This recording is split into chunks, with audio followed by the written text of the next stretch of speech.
Hello once again, everyone, and welcome to Immortal Sounds from the Past.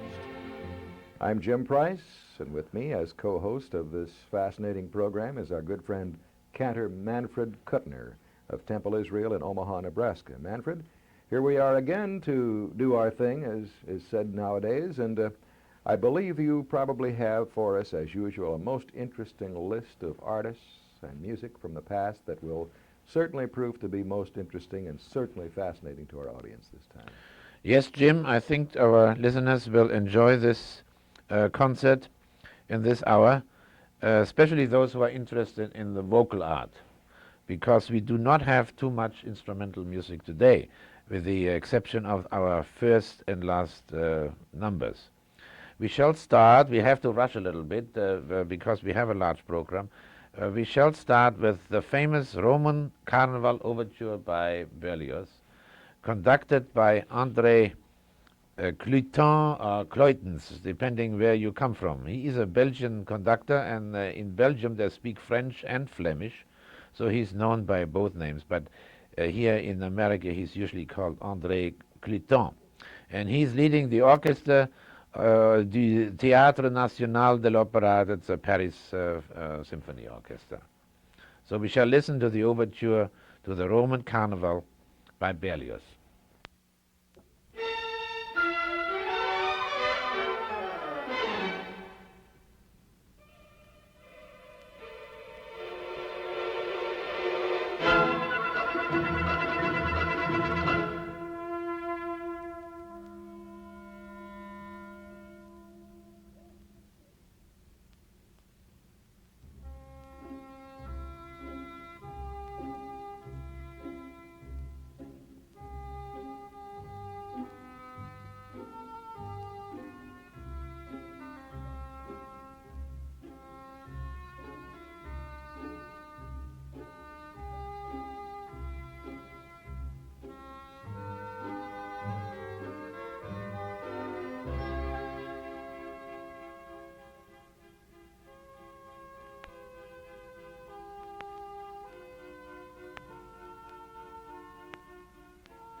The Overture to Roman Carnival by Hector Berlioz, Yeah. done by André Cluytens. He is dead, is he not? Yes, he died a few years ago. He was a very promising conductor and died of a mysterious illness. I don't know at the moment which I wonder if one. he ever conducted in the United States. I think he did. Yes, he conducted in the Hollywood Bowl. At the Bowl? Yes, the symphony there. Mhm. Our next selection is sung by a tenor by the name of Joseph Schmidt. Joseph Schmidt is well known to vocal buffs, voice buffs, because he has one of the most outstanding voices of this century. He was small of stature, so unfit for the opera stage. Oh, really? Yes, he never. I mean, he this couldn't. this was Yes. a bother to them? Yeah. Hmm. Yes, you couldn't. No, he was, I think, under 5 feet tall or small, and sang in movies in Germany in the late 20s and very early 30s, and had a huge success as a tone film, as it was called, a movie sound film star. He was nice looking, but small, almost emaciating looking, but had a beautiful voice, tenor voice. And when Hitler came, of course, he was booted out. Went to America for a short while. America did not take any notice of his presence. Went back to Switzerland and was interned in a camp, in a concentration camp, where he died. During the war? During the war, yes. So we shall listen to Joseph Schmidt singing a song from Johann Strauss's, what is it, Gypsy Baron? The Gypsy Baron. Ja, das alles auf Erde. It's a very beautiful song. I'm sure you'll like it.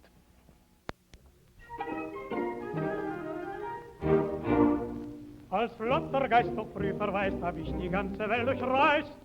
Faktotum war ich erst und wie bei einer Grande Menagerie. Vom Walfisch bis zum Goldfasan ist mir das Tier reich untertan. Es schmeichelt mir die Klapperschlange, das Nashorn streichelt mir die Wange. Der Löwe kriecht vor mir im Sand, der Tiger frisst mir aus der Hand. Verdu bin ich mit der Hyäne, beim Krokodil reiß ich die Zähne. Der Elefant schmeckt in der Schüssel, einen Salat mit seinem Rüssel.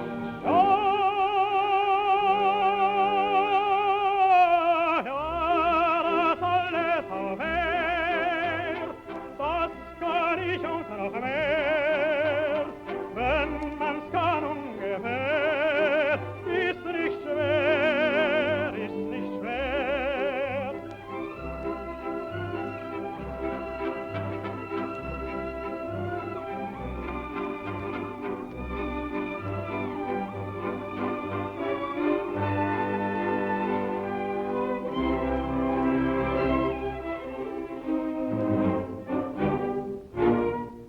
Mit Raritäten reist ich dann als Akrobat und Wundermann, bis ich zuletzt Gehilfe gar bei einem Hexenmeister war.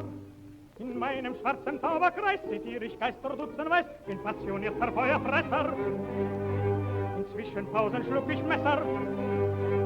Ich balanciere wie Japanesen und changiere nicht da gewesen. In Kartenkisten bin ich groß, im Beutelschlag grandios. Ich bin ein Zauberer von Bedeutung und alles ohne Vorbereitung.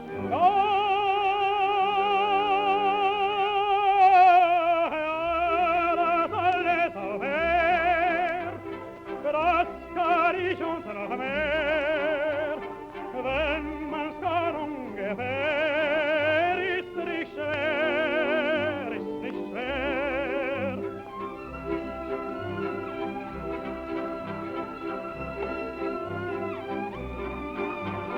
Wenn man's kann ungefähr,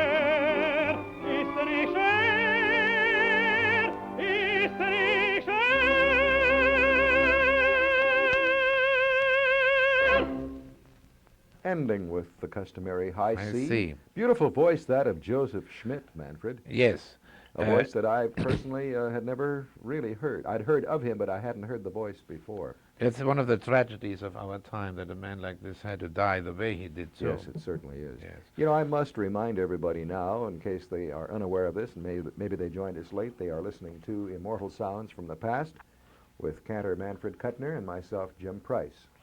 And one thing, Manfred, I have noticed since we started airing these series of programs, we do get, and I'm very pleased to say this, many, many letters of appreciation from people who enjoy the program, and also telephone calls Yes. from people who want to know something about a singer that they've heard, or possibly an instrumental work too. So I'm sure that's pleasing to you, as I know it is to me. Yes, I find great fulfillment in this venture that you and I have here, and the reactions from the population of Omaha, pardon me, I got a little cold today, are very encouraging. And I wish to remind our listeners that I will be glad to fulfill any of the requests that they might like to voice.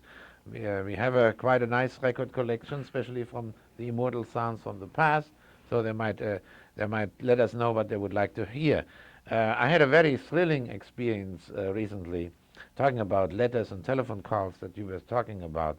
A man called me and tells me over the phone that he, in one of the programs, he tuned in a little late, so he didn't hear our announcement of the particular name of the singer that we featured. And he recognized the voice immediately, but couldn't place it. He knew that he heard this voice some time ago, many years ago, but could not recall the name of the singer. So when we came after the aria was finished, we identified the name of the singer, who was Franz Völker. It suddenly occurred to him that this was the young boy who, with him, when they were both 17 years of age, were fighting in the German trenches against the French in 1917. And this young Franz Völker, who was, of course, a young unknown at that time, sang during the whole bombardment. And was actually a favorite of the company commander because he had such a beautiful voice. But the caller who called me did not know that 10 years later, Franz Völker was discovered and became a very famous German Wagnerian tenor.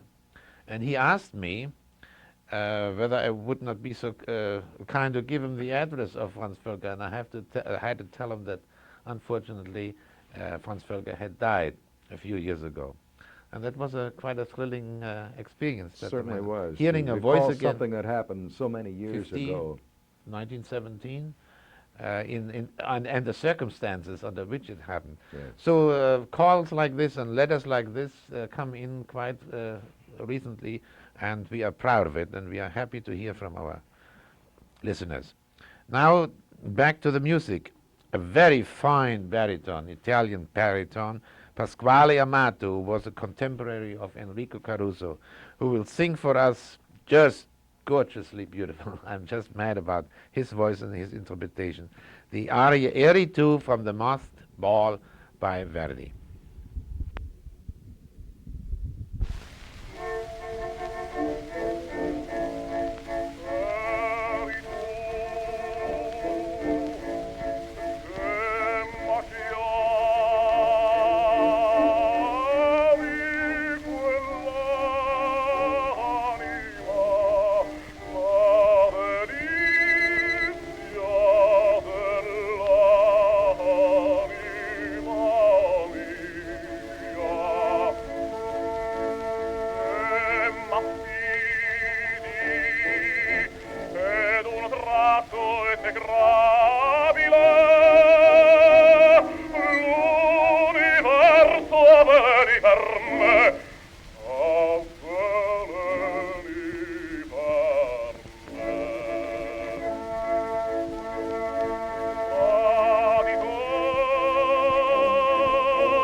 thing I note on that is hearing Pasquale Amato for the first time, as I was, the beautiful phrasing. Yes. Not only the voice quality, but the phrase and the way he moved from one passage to another. Yes, and he takes Fantastic. his time. He doesn't No rush it. hurriedness about that aria. Yeah, yeah.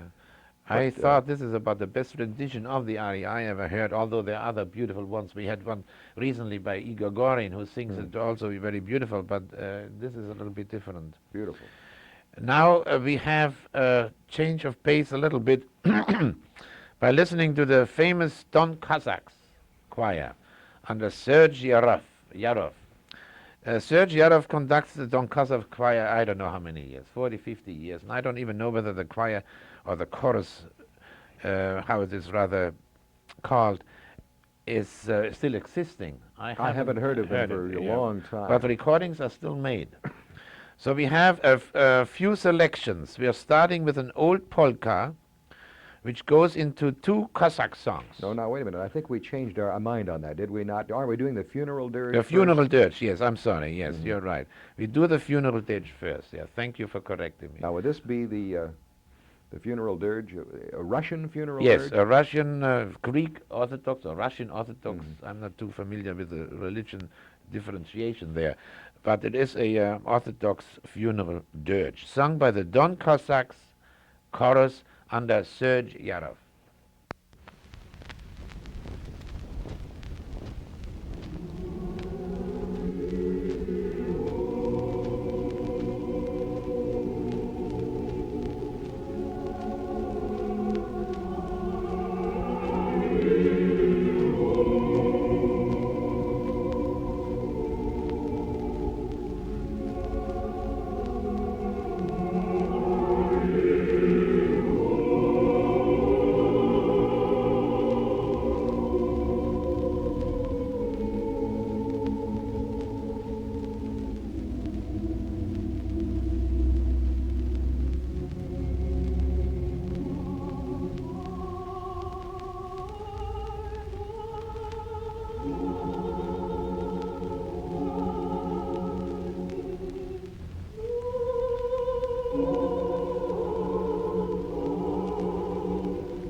Beautiful sound from the Don Cossack chorus. The extremes of the low basses and the high tenors.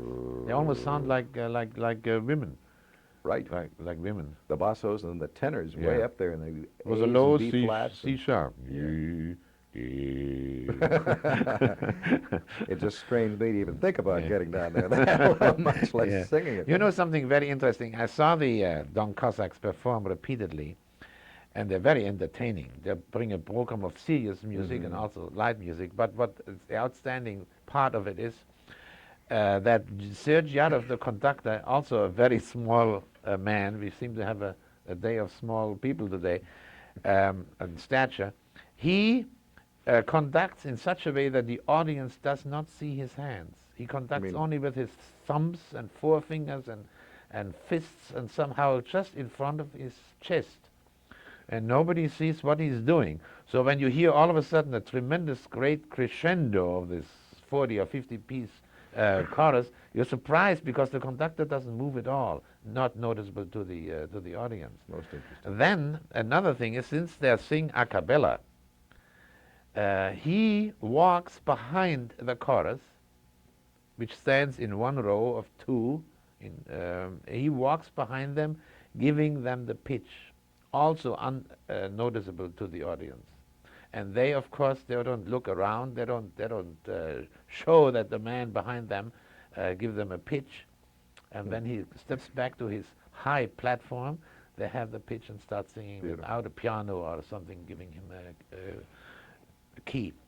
Now we're going to hear something else by them, right? Yes, something more happy, because they do a diverted program of serious and happy songs.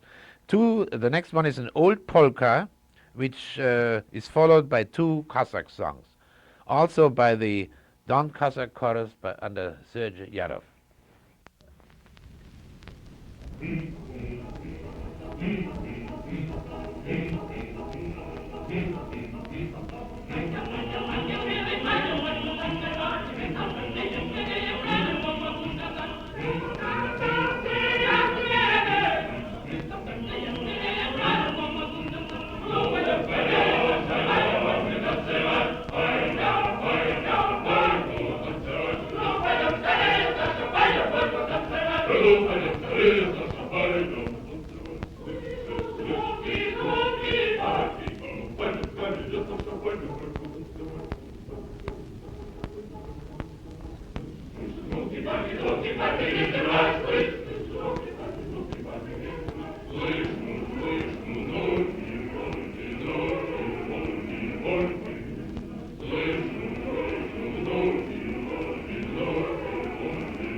What a diversified program those fellows used to put on. And they do some wild dancing, too, in the end of their program. I almost thought our engineer, Jim Manier, was going to break into a Cossack dance on that one, but I think he restrained himself in time somehow.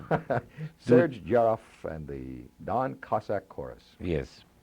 Now, my friend, and yours too, John Charles Thomas, who will sing for us from the H.M.S. Pinafore by Gilbert and Sullivan. When I was a lad, I served the term as office boy to an attorney's firm. And I must say that Gilbert and Sullivan probably never heard it sung like this. It's not according to tradition. It's rather in the original Doyle Company, it's sung in a more conservative way. And he goes to town. And that reminds me to say that unfortunately here in America, the opera houses concentrate on too much serious opera. In Europe, you will find that Gilbert and Sullivan, Offenbach, Strauss, and Millecker and Lehar are played in the big opera houses. And they sometimes pull the opera out of the red. And I would think they probably would. More people would go to hear something like this. Yes, in America I think it might be a desecration of the holy portals of the opera house to sing something funny. That's why the many humorous operas like Martha and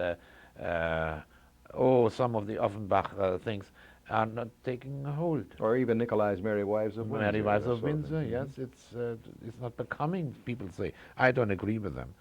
So let us listen to John Charles Thomas singing When I Was a Lad from Pinafore by Gilbert and Sullivan.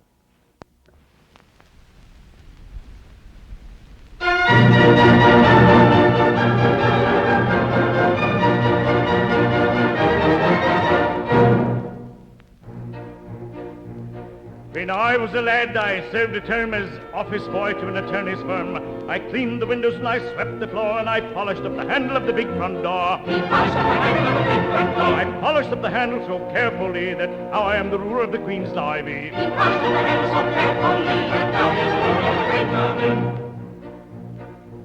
As office boy, I made such a mark that they gave me the post of a junior clerk. I served the writs with a smile so bland, and I copied all the letters in a big round hand. I copied all the letters in a hand so free that now I am the ruler of the Queen's Navy. He copied all the letters in a hand so free, and now he is the ruler of the Queen's Navy. In serving writs, I made such a name that an article clerk I soon became. I wore clean collars and a brand new suit for the pass examination at the Institute. That pass examination did so well for me that now I am the ruler of the Queen's Navy.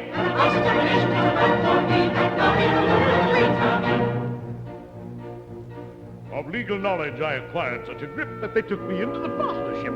And that junior partnership, I ween, was the only ship that I ever had seen. That kind of a ship so suited me that now I am the ruler of the Queen's Navy.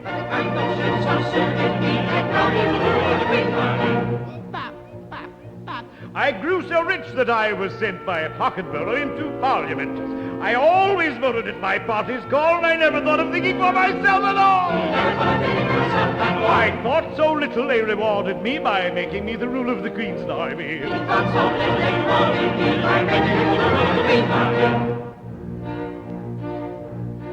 Now, landsmen all, whoever you may be, if you want to rise to the top of the tree, if your soul isn't fettered to an office stool, be careful to be guided by this golden rule. Stick close to your desks and never go to sea.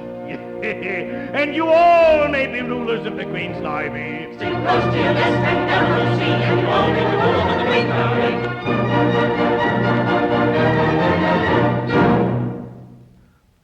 No one else but John Charles Thomas could make it sound quite like that, Manfred. He could make an audience break out in smiles and often in laughter. I remember even his interpretation of the famous Largo al Factotum from the Barber of Seville was a little different too. Yes.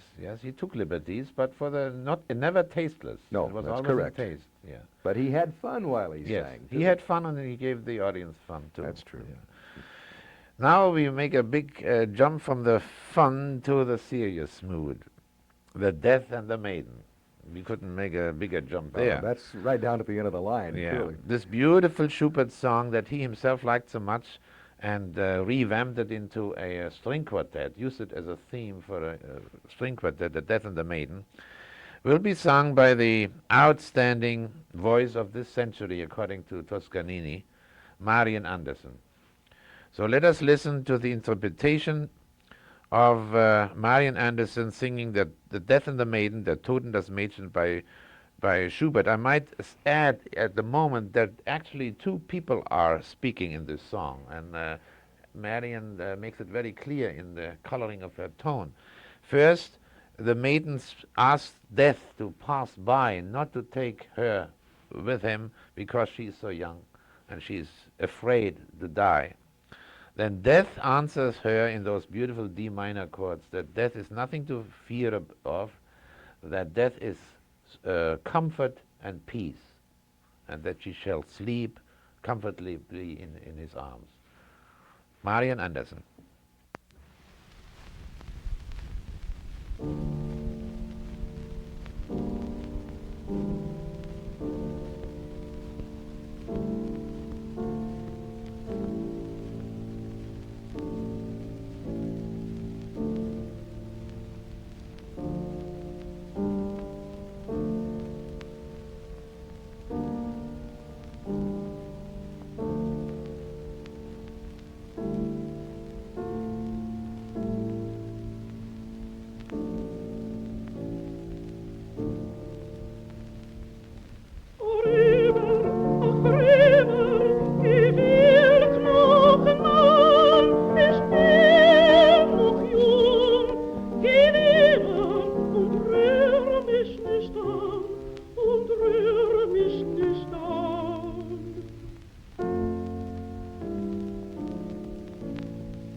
Death and the Maiden, sung by the glorious contralto voice of Marian Anderson.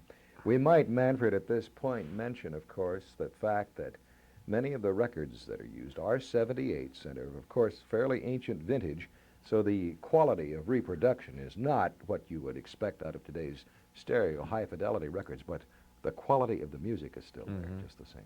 Well, if I can, I bring down buttered up old 78s. You know, they're re-recorded and improved on. But most of the rarities that I own are original 78s, and they are a little scratchy and not very high fidelity. But maybe eventually they will also be re-recorded on LPs.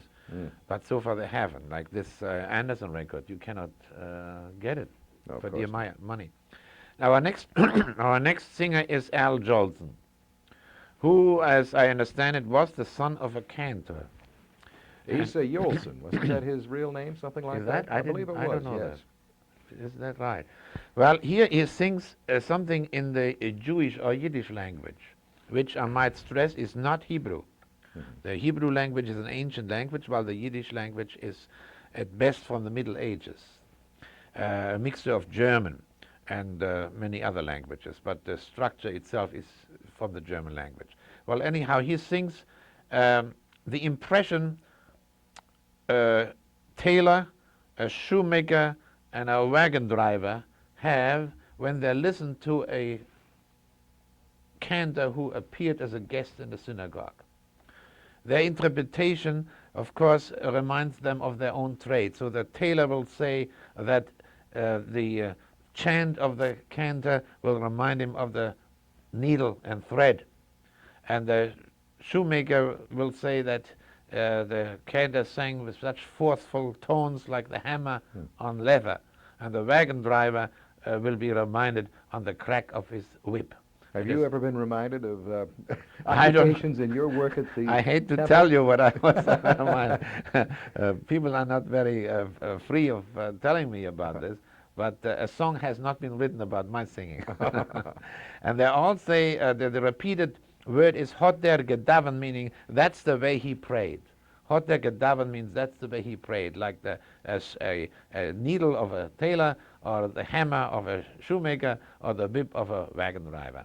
And this is sung by Al Jolson, and it's called A Cantor Coming on Sabbath.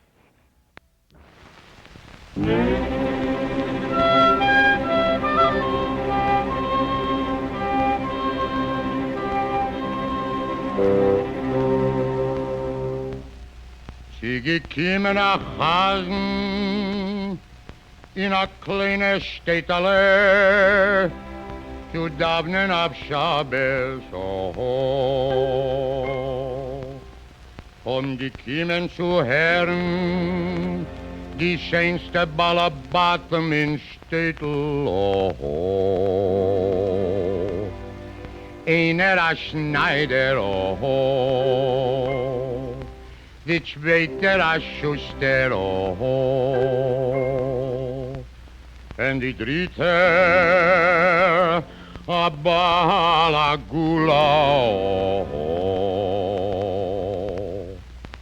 Die schönste Ballabatum in Städtel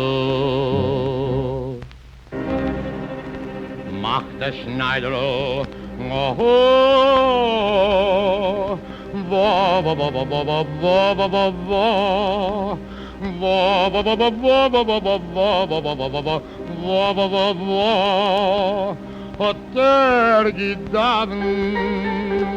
hat gedavend, als ewig tie, mit den Nädel a zie, mit die Biegeleisen a vorho, hat gedavend.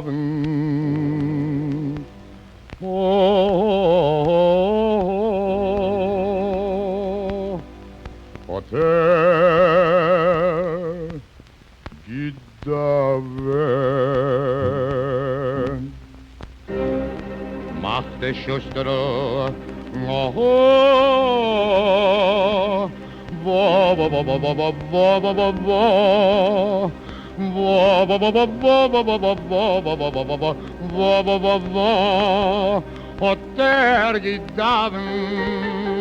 hat gedavend, als ewig die, mit die Pedesveazi, mit die Hammer na Klappale, hat gedavend. Ay, ay, ay, ay, ay. Hat gedavend.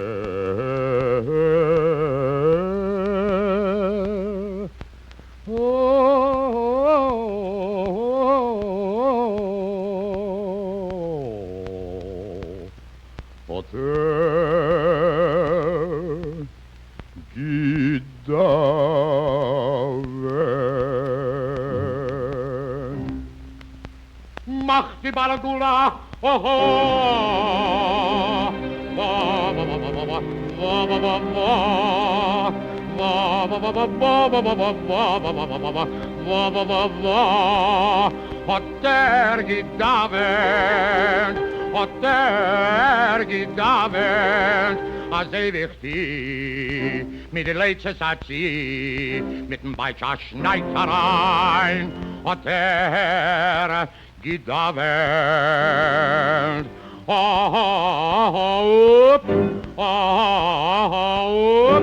Hat gedavend.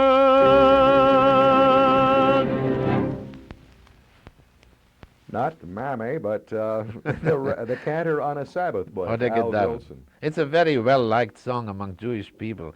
There is something about the cantor singing. He leads the congregation in prayer. Mm-hmm. And the better he sings, the more emotional he sings, the more acceptable the prayers are in the eyes of the congregation. We are closing our concert today with a finale from the opera Aida. This is a recording done in the Rome Opera House with the famous Beniamino Gigli and the soprano Maria Caniglia singing the finale from the opera Aida. What is the vintage of this recording? Right after World War II? 1937. 37, yes, before the war? Yes, I think so. Mm-hmm. Yes.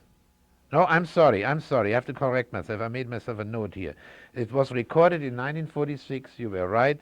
It's after the war, and Gigli was already 56 years old when he sang this recording. Did Gigli do much singing in this country after the war, or was that just about? He came occasionally for a concert in Carnegie Hall, but it was not engaged anymore in the Metropolitan. And what about the Maria Caniglia? That's a new name to me. Did you know much about her? Yes, she sang in the Met. Mm-hmm. She sang in New York. She was a very famous, big soprano voice and a person in big stature too, with a beautiful voice.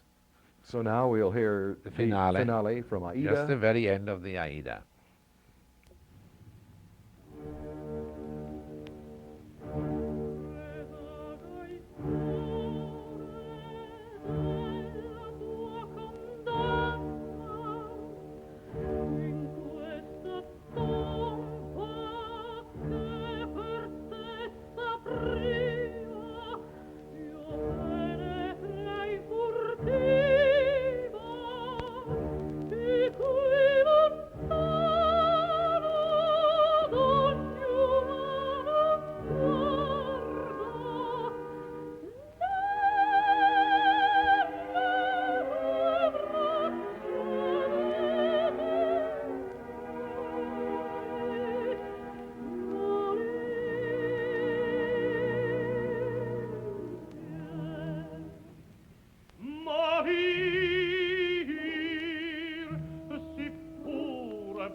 sacerdoti.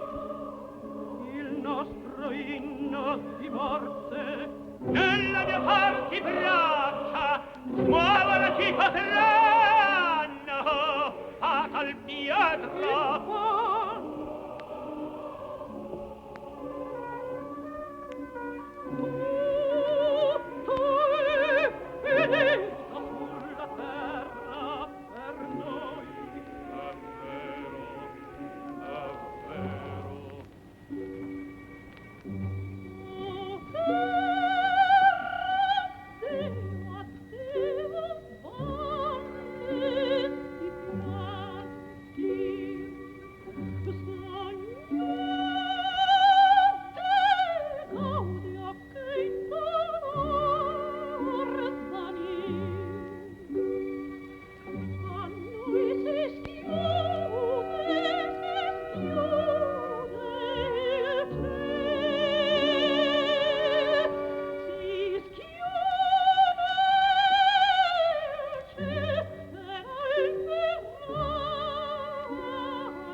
What a thrilling finale to Aida. I am sorry we had to fade at least the last few measures of this, but time did not permit the entire thing to be played.